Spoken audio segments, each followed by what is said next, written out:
Hey everybody, how you doing? 4 o'clock in the morning on a Friday.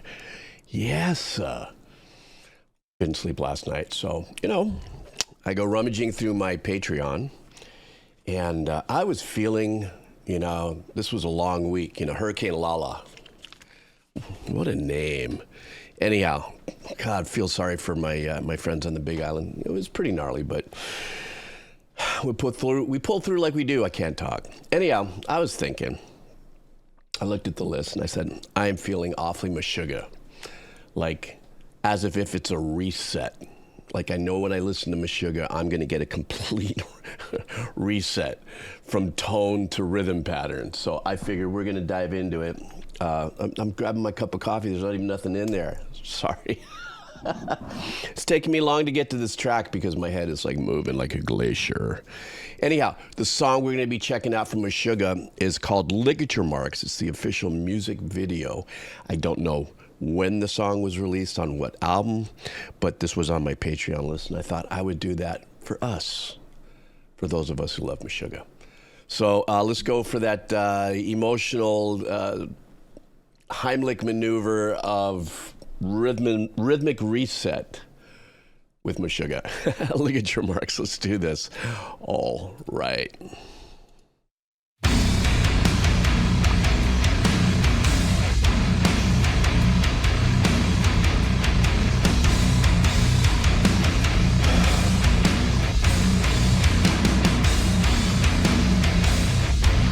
I love this subtle bend.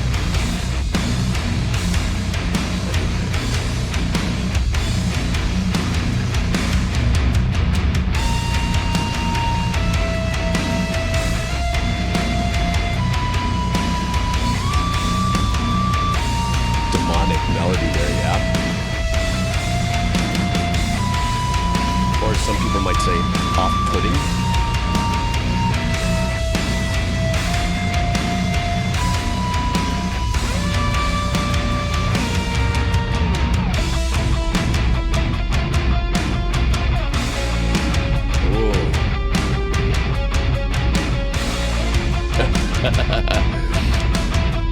I love how there's no cymbals in this section. We're just getting right into the beefcake or pound cake with the tom-toms and stuff in here. Just pulling out that high-end element right now for it. So here we are, tearing at fresh God, it's so badass, that quarter note just hold there.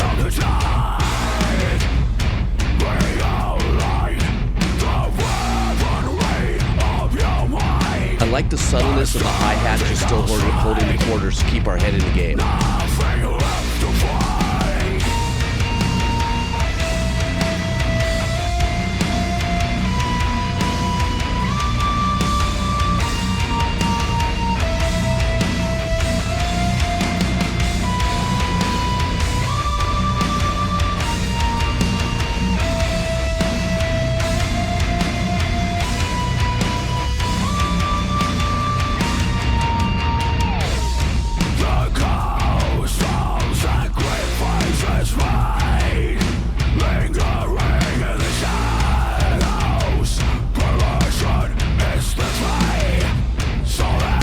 Subtleness of the production changes are so powerful. I'll lean into that a little bit.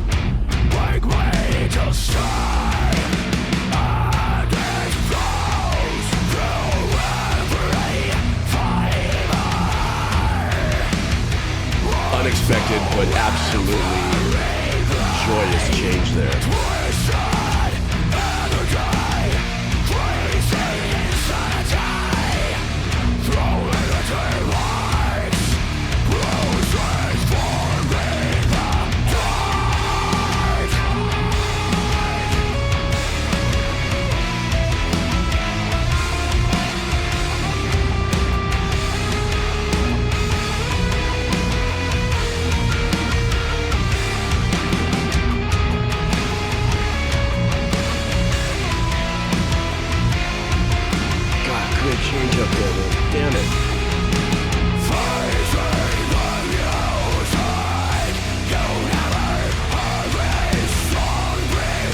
God, I love this part of the riff where they're just letting it hang out there. No chugs, we're letting it go.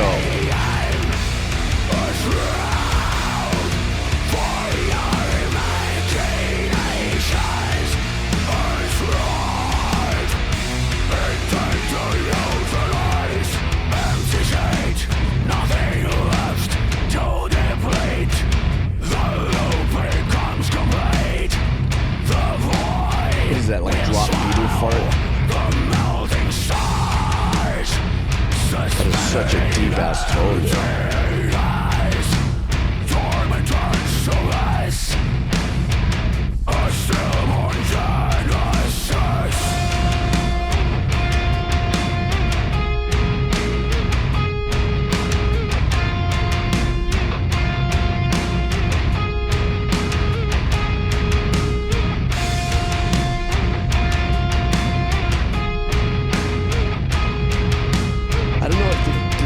Like an octaver in there, an octaver, I don't know what you call it, the pedal that can shift octaves.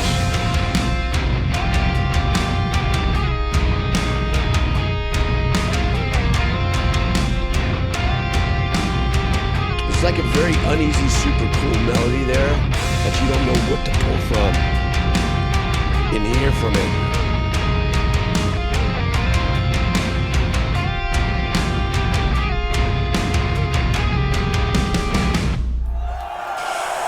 Well, you know, this is what Meshuggah brings to us, everybody.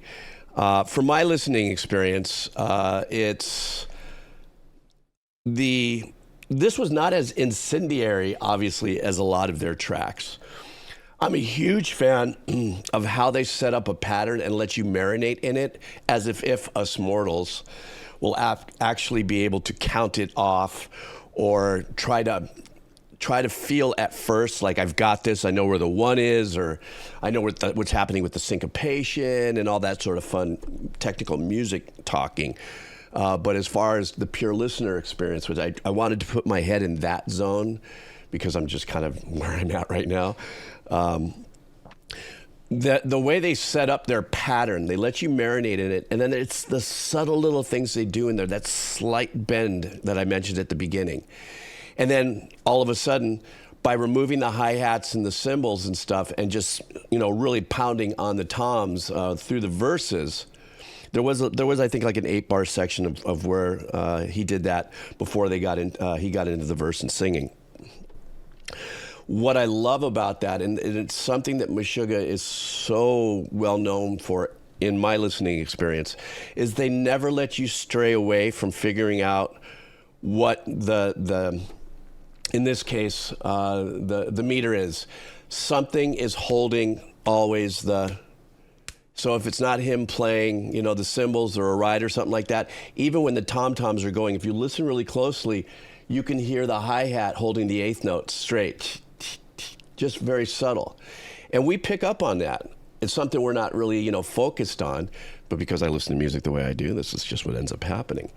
The melody that was being played, I don't consider that lead work. It was melodic, but played by the lead guitar player. So I don't know, you tell me. But at the very beginning was kind of discomforting, comfortable, if you know what I mean.